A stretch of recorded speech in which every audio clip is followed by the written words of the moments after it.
కొన్ని జరుగుతూ ఉన్నాయి. ఇంతకుముందు టికెట్ల రేట్ల పెంపు విషయంలో మీరు అందరూ కలిసి వైఎస్ఆర్సీపీ ప్రభుత్వాన్ని కలవడం కూడా జరిగింది. సో దాని మీద ఇప్పుడు ఒక కొంత సిచ్యువేషన్ అయితే ఉంది. సో మీరు కూడా అక్కడికి వెళ్ళిన వ్యక్తిగా మీ తాలూకా స్పందన ఏంటి ఈ విషయం మీద టోటల్గా? ఫస్ట్ ఆఫ్ ఆల్ మన ఆంధ్రప్రదేశ్ ప్రభుత్వ అసెంబ్లీలో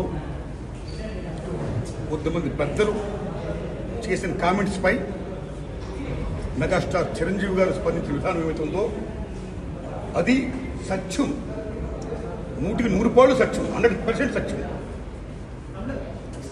అప్పుడు వైఎస్ జగన్మోహన్ రెడ్డి గారి హయాంలో ఆయన సీఎంగా ఉన్నప్పుడు, పేరు నాని గారు సినిమాటోగ్రఫీ మంత్రిగా ఉన్నప్పుడు ఇండస్ట్రీ నుంచి చిరంజీవి గారితో పాటు చాలామందిని వారు ఆహ్వానించారు. అందులో నేను కూడా ఒకండి. చిరంజీవి గారు మాట్లాడుతూ నానుమూర్తి కూడా వచ్చాడు మాతో అన్నారు. కాబట్టి చాలామంది మీలాంటి మిత్రులు నన్ను ఈవేళ అక్కడ ఏం జరిగిందని అడుగుతున్నారు. కాబట్టి చెప్పాల్సిన బాధ్యత నాపై ఉంది. కాబట్టి నేను చెప్తున్నా, సత్యం చెప్తున్నాను మీకు.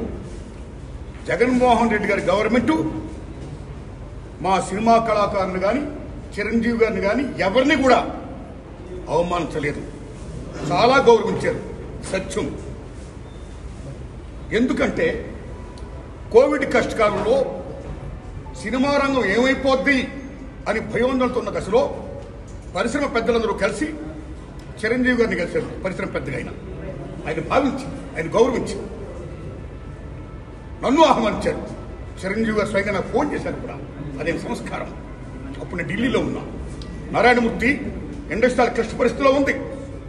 భారీ చిత్రాలతో పాటు సగటు సినిమా తీసిన ఇలాంటి వాడు అందరూ కూడా రావాలి, మీ ఒపీనియన్స్ చెప్పాలి, మనందరం ప్రభుత్వాన్ని కలవాలి, ప్రభుత్వం నుంచి మనకి ఏ సహాయ శాఖలు వస్తాయో మనం స్వీకరించాలి, మనం విన్నవించాలి అని చిరంజీవి గారు చెప్పడం, అందరూ మీట్ అవ్వడం చిరంజీవి గారి ఇంట్లోనే ఇది జరిగింది.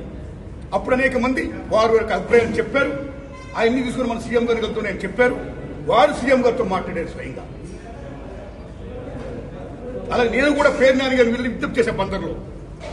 అలా చాలా మంది విజ్ఞప్తి చేశారు. ముఖ్యంగా చిరంజీవి గారు తీసుకున్న రోలు సెల్యూట్, హోల్ హార్టెడ్ టెలింగ్. పరిశ్రమ పెద్దగా వాటి బెస్ట్ రోల్ ఈ ప్లేట్ దట్ డే. ఆయన ఎవరు అవమానించాల, తను గౌరవించారు. మమ్మల్ని ఎవరు అవమానించాల, తను గౌరవించారు. మేమందరూ అక్కడికి వెళ్ళాం, సమస్యలను చెప్పాం. సీఎం జగన్మోహన్ రెడ్డి గారు సానుకూలంగా స్పందించారు. పేరు నాని గారితో మాట్లాడి ఏం కావాలో మొత్తం తీసుకోండి అన్ని మనం చేద్దాం అని కూడా చెప్పారు.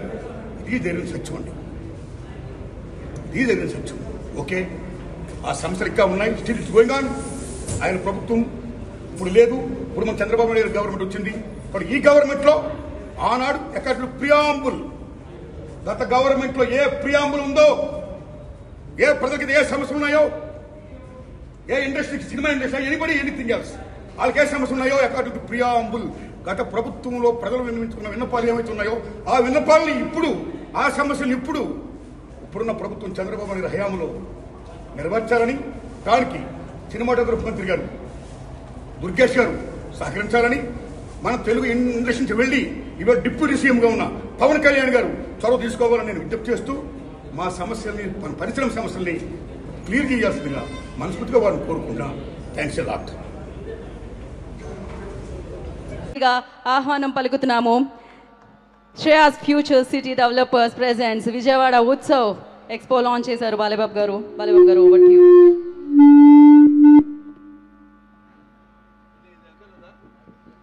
అందరికీ నమస్కారం. కూర్చోండి. ముందుగా ఈ యొక్క విజయవాడ ఉత్సవ్కు ఇంత ఘనంగా, కన్నుల విందుగా, ఆహ్లాదకరంగా ఈ యొక్క కార్యక్రమాన్ని ఏర్పాటు చేసిన ఈ విజయవాడ ఉత్సవ్ కమిటీ చైర్మన్ అయిన మొత్తవరపు మురళీకృష్ణ గారికి, అలాగే విజయవాడ పార్లమెంట్ శాసనసభ్యులు శివనాథ్ గారికి అలియాస్ చెన్ని గారికి, అలాగే మైలవరం శాసనసభ్యులు వసంత కృష్ణప్రసాద్ గారికి, ఇక్కడికి విచ్చేసిన అనంతకోటి, ఇదొక ఆధ్యాత్మికం అలాగే ఒక పర్యాటకం రెండు సమ్మేళితమైన ఒక మంచి ఒక సభకు ఎంత వైభవం తీసుకొచ్చిన విజయవాడ నడిబొడ్డున వెలిసిన ఇంద్రకీలాది కనకదుర్గమ్మ ఆశీస్సులతో ఈనాడు ఈ యొక్క కార్యక్రమాన్ని ఇంత ఘన విజయం చేయడానికి విచ్చేసిన తల్లి భక్తులందరూ కూడా నా హృదయపూర్వక ఆహ్వానం పలుకుతూ దేవీ త్వంభక్తులమే సర్వకార్య విధాయిని కలోయి కార్య సిద్ధార్థముపాయ పురుయత్నత శృణుదేవి పరోక్షామి అని అధసప్త శ్లోకిలో దీంతో ప్రారంభమవుతుంది. శువాచ దేవీ త్వంభక్తులమే సర్వకార్య విధాయిని కలోయి కార్య సిద్ధార్థముపాయ పురుయత్నత శృణుదేవి పరోక్షామి కుంజికా స్తోత్రమంతం మేన ప్రభావిణ జండి చాప శుభ భవేత్. అటువంటి సర్వమంగళ మంగళే శివే సర్వార్థ సాధికే శరణ్య త్రయంబకే గౌరీ నారాయణి నమోస్తుతే సర్వబాధ ప్రశమనం త్రైలోక్య శైక్లేశ్వరి ఏవమేవ త్వయా కార్యమస్మద్వైరి వినాశనం. అటువంటి ఆ ఇంద్రకీలాదులు వెలిసిన ఆ దుర్గమ్మ ఆశీస్సులు అందరిపైన ఆవిడ కరుణా కటాక్ష వీక్షణాలను ప్రసరింపజేయాలని ప్రార్థిస్తూ మరి ఈనాడు ఈ యొక్క శరన్నవరాత్రులు సందర్భంగా మొన్ననే ఈ యొక్క ఇది సాంస్కృతిక వేదిక, ఇంతకుముందు ఇది 5వ సభ ఇప్పుడు జరిగేది. అంటే ఇంతకుముందు పున్నమి ఘాట్ దగ్గర ప్రారంభించి ఈనాడు ఇక్కడ ఈ సాంస్కృతిక కార్యక్రమం అది 11 రోజులు జరుగుతుంది. ఇదేమో 46 రోజులు ఈ యొక్క కార్యక్రమాన్ని ఏర్పాటు చేయడం జరిగింది. ముందుగా మరి శరన్నవరాత్రులు అనగానే ముందు మనకి ఈ యొక్క శ్రీ లలిత త్రిపుర సుందరితో మొదలయ్యి దాని తర్వాత గౌరీమాత అయితేనేమి, అలా ఈ చివరికి మహిషాసుర మర్దినితో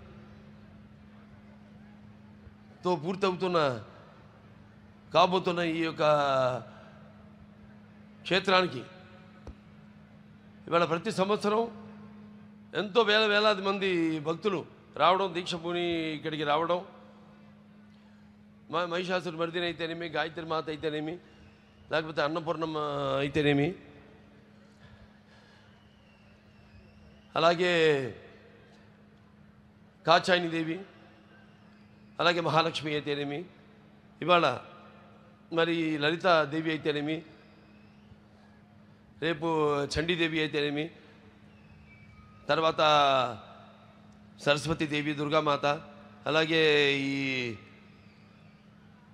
మహిషాసుర మర్దిని, ఇలా ఈ 11 రోజులు 11 అవతారాల్లో ఆవిడని అలంకరించి జరుపుకుంటున్న ఈ యొక్క తరుణంలో, అలాగే ఈ యొక్క రాష్ట్రం విజయవాడ వైబ్రెంట్గా ఈనాడు ఇక్కడ ఈ యొక్క సాంస్కృతిక కార్యక్రమాన్ని ఇంత అద్భుతంగా ఏర్పాటు చేసినందుకు అంటే సంకల్ప బలియే ఉంటాం. మనం చేసే మంచి పనైనా ఆ ప్రకృతి అలాగా దేవుళ్ళందరూ సహకరిస్తారని ఎంత అద్భుతంగా ఈ కార్యక్రమం ఈరోజు చూస్తున్నాం మనం. ఎప్పటికప్పుడు ప్రతి వాళ్ళల్లో ఒక భయం, ఎప్పుడు ఎక్కడ వర్షం పడుతుంది, ఎక్కడ ఏ ఆటంకం కలుగుతుంది కార్యక్రమాలకని. అటువంటి దేవి కృప వల్ల అంత దిగ్విజయంగా విజయవంతంగా జరుగుతుంది ఈ కార్యక్రమం. అంతే సంకల్ప బలీయం అంటాను. అలాగే చతుషష్ఠి కళలకు గానం చేయని మన భారతదేశం ఆ కళల వెలుగును ప్రపంచం నలుమూలలా ప్రసరింపజేసి మన దేశ ఔన్నత్యాన్ని చాటి చెప్పడానికి దోహదపడిన ఎందరో మహానుభావులు పుట్టిన మన భారతదేశం నిజంగా కళాఖండ దేశం అని చెప్పుకొని గర్వపడాలి. నిజమే, మన దేశం గొప్పదే, కళ గొప్పదే, కళకి చావు లేదు. అటువంటి కళలను పునరుద్ధరించడానికి నేటి తరం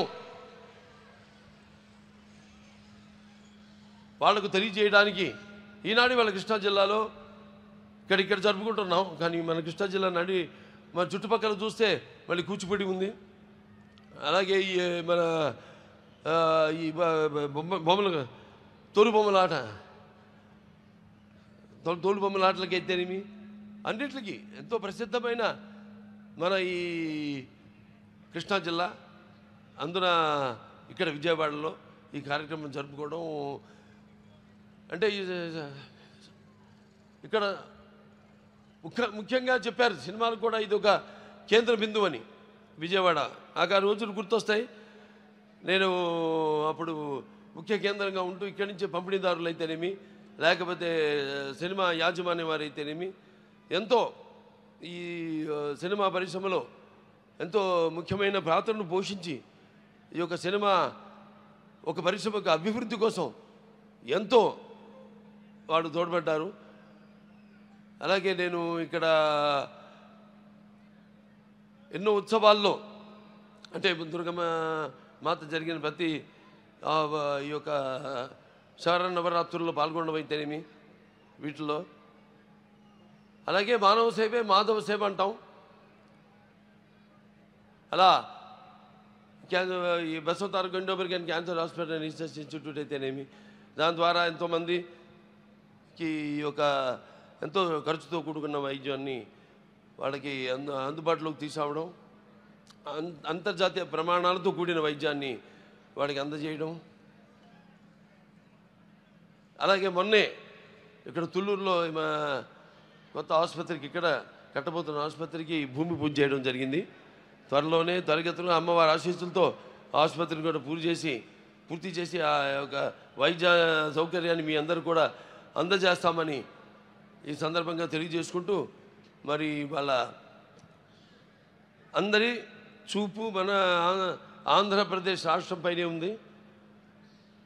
ఎందుకంటే దానికి బ్రాండు చంద్రబాబు నాయుడు గారు, ముఖ్యమంత్రి చంద్రబాబు నాయుడు గారు. ఆయన నాయకత్వంలో తప్పకుండా త్వరగతిని అమ్మవారి ఆశీస్సులతో ఈ యొక్క రాష్ట్రం త్వరగతిన అభివృద్ధి చెంది, ఎన్నో ఆటంకాలు ఉన్నాయి, ఎన్నో ఈ యొక్క ఆర్థిక సమస్యలు ఉన్నాయి మనకి, వాటిలన్నింటినీ అధిగమించి రాష్ట్ర అభివృద్ధి కోసం 24 గంటలు పనిచేస్తున్నాడు ఆయన. తప్పకుండా ఈ యొక్క ఆయనకున్న అనుభవంతో అయితేనేమి, లేకపోతే ఆయనకున్న పరిజ్ఞానంతో అయితేనేమి ఈ యొక్క రాష్ట్రం త్వరగతిన ముందడుగున మన భారతదేశపు పట్టంలోనే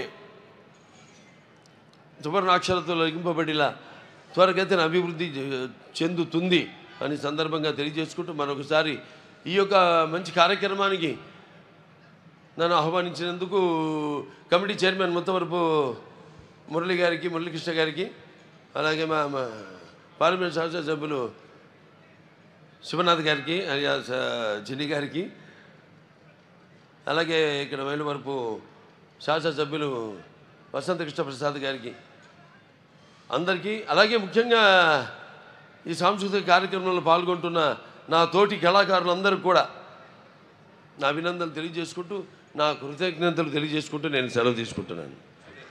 థ్యాంక్ యూ. జై బాలయ్య. బాలయ్యబాబు గారికి మరొకసారి ప్రత్యేకమైన కృతజ్ఞతలు తెలియజేసుకుంటున్నాము. ఇవాళ